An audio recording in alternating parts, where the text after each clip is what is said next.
अरबों का एक मशहूर बुत जो सफ़ा और मरवा पहाड़ियों पर पूजा जाता था। ये वो बुत थे जिसे लोगों ने अपने हाथों से नहीं तराशे थे, बल्कि ये जीते जागते हकीकी इंसान थे। उन्होंने खाने काबा के अंदर ऐसा क्या जुर्म किया था जिसकी वजह से अल्लाह ने उन्हें ऐसा खौफनाक अजाब दिया जो आने वालों के लिए इबरत की निशान बन गई।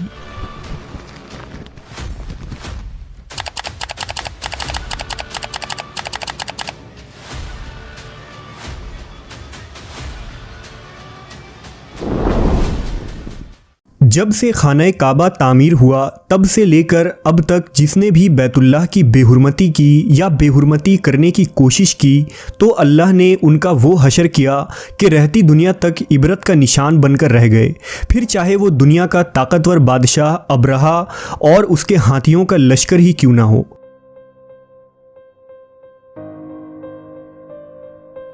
इसके अलावा तारीख़ में कई ऐसे वाक़यात मिलते हैं कि जिन्होंने काबा शरीफ की बेहुरमती की और उनको अल्लाह ने दर्दनाक अजाब देकर तबाह कर दिया।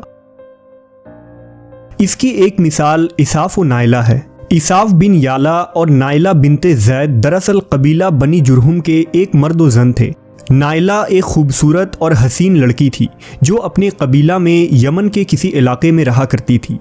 ये खूबसूरत हसीना कबीला बनी जुरहम में अपने हुस्न की नुमाइश किया करती थी। वो फहश लिबास पहनकर घर से निकलती थी और कबीला के नौजवान उसके पीछे पीछे चलते थे। हर कोई उससे ताल्लुकात का ख्वाहिशमंद था। उन्हीं लोगों में कबीले के सरदार का बेटा भी शामिल था जिसका नाम इसाफ बिन याला था। इसाफ और नाइला आपस में मोहब्बत कर बैठे और ये मोहब्बत बहुत ही जल्द खबासत में बदल गई। उन्होंने आपस में नाजायज़ ताल्लुकात कायम कर लिए और जब कभी मौका मिलता तो दोनों जिना में मशगूल हो जाते।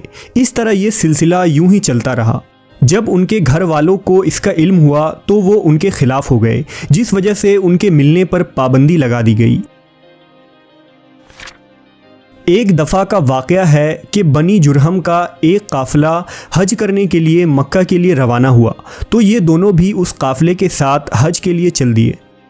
काफ़िला मक्का पहुंचा और ये हज के अय्याम थे। उन्हीं दिनों का वाक़या है कि एक रोज़ काबा में लोगों की तादाद बहुत ही कम थी और आसपास कोई भी मौजूद न था।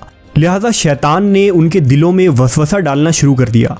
वो दोनों खाने काबा में दाखिल हो गए और इस तन्हाई के आलम में जिना करने लगे। उनके इस खबासत और काबा की बेहुरमती पर ज़मीन और आसमान कांप उठा।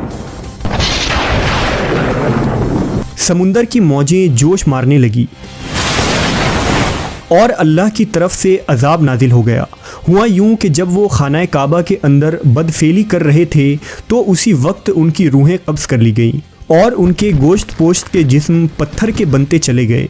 ये लम्हा इंतहाई खौफनाक और अजीबो गरीब था। दो जिंदा इंसान अजाब इलाही के तहत अब पत्थर के बन चुके थे। कुछ देर बाद जब बनी जुरहम के लोग काबा के करीब आए और बैतुल्लाह के दरवाजे को खोला तो दोनों बदबख्त बरहना हालत में पत्थर बने खड़े थे।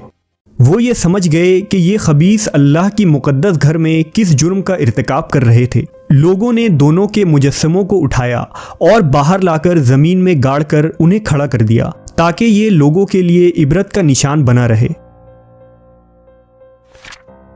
कुछ दिन गुजरने के बाद मक्का के लोगों ने इसाफ के बुत को उठाकर कोहे सफ़ा के मकाम पर रख दिया और नाइला के बुत को उठाकर कोहे मरवा के मकाम पर रख दिया।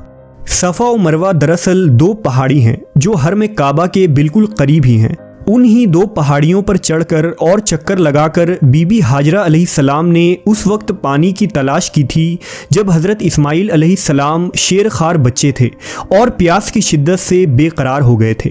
इसलिए ज़माना कदीम से ये दोनों पहाड़ियाँ बहुत मुक़द्दस मानी जाती थी और हाजी उन पर चढ़कर बड़े एहतराम और जज्बा अक़ीदत के साथ तवाफ़ किया करते थे। जब इसाफ और नाइला के बुत को सफ़ा और मरवा पर रखा गया तो उनकी सज़ा ये तजवीज़ की गई कि जो शख्स भी सफ़ा और मरवा पर जाए वो उन दोनों बुतों को एक एक जूता मारे। एक दो नस्लों तक तो ये अमल जारी रहा, फिर लोगों ने उन्हें जूतों के बजाय थप्पड़ मारना शुरू कर दिए और कुछ नस्लों बाद लोग उन्हें सिर्फ हाथ लगाया करते थे।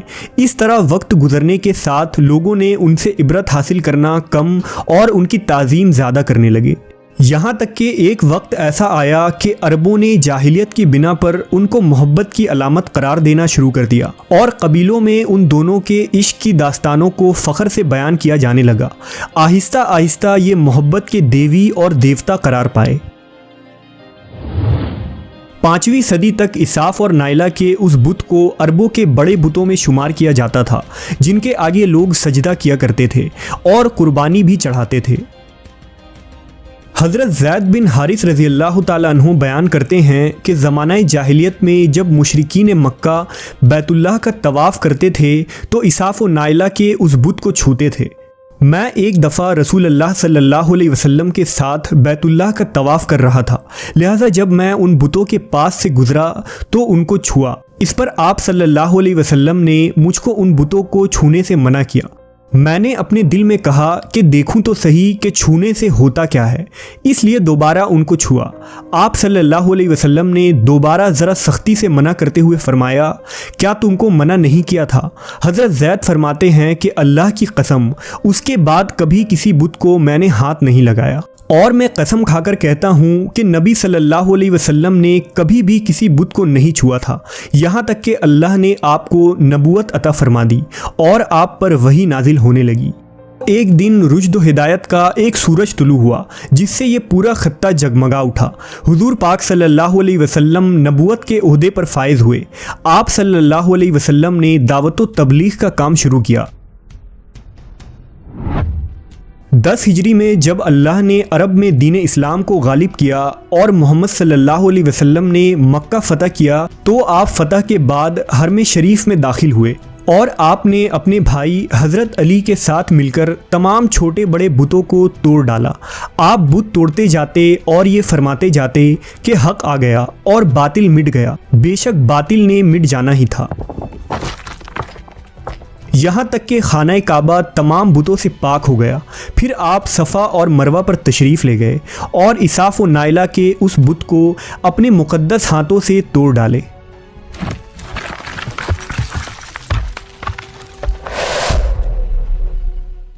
हमने देखा कि इसाफ व नाइला के इस बुत को लोगों ने बतौर इबरत सफ़ा और मरवा पर रखा था, लेकिन शैतान ने उन्हें ऐसा गुमराह किया कि वो उनकी पूजा करने लगे। सिर्फ यही नहीं बल्कि ज़िना जैसे बदतरीन जुर्म जिसे काबा शरीफ के अंदर किया गया था, लोग इस दास्तान को फ़ख्र के तौर पर बयान करने लगे। होना तो ये चाहिए था कि उनके इस बदफेली पर लानत की जाती, लेकिन अरबों ने इस गुनाह को दास्तान इश्क बना दिया और इसाफ व नाइला को एक रोल मॉडल के तौर पर पेश करने लगे। बिल्कुल इसी तरह आज के इस फितने भरे दौर में यही कुछ हालात नज़र आते हैं, जहां अगर कोई शख्स किसी तरह का संगीन जुर्म करे तो लोग उसे हीरो की तरह बतौर नमूना पेश करते हैं। फ्रीडम, आज़ादी ख्याल और लिबरलिज़म के नाम पर हर तरह की खबासत और बुराई को खूबसूरत अंदाज में पेश करके उसकी भरपूर तायीद की जाती है।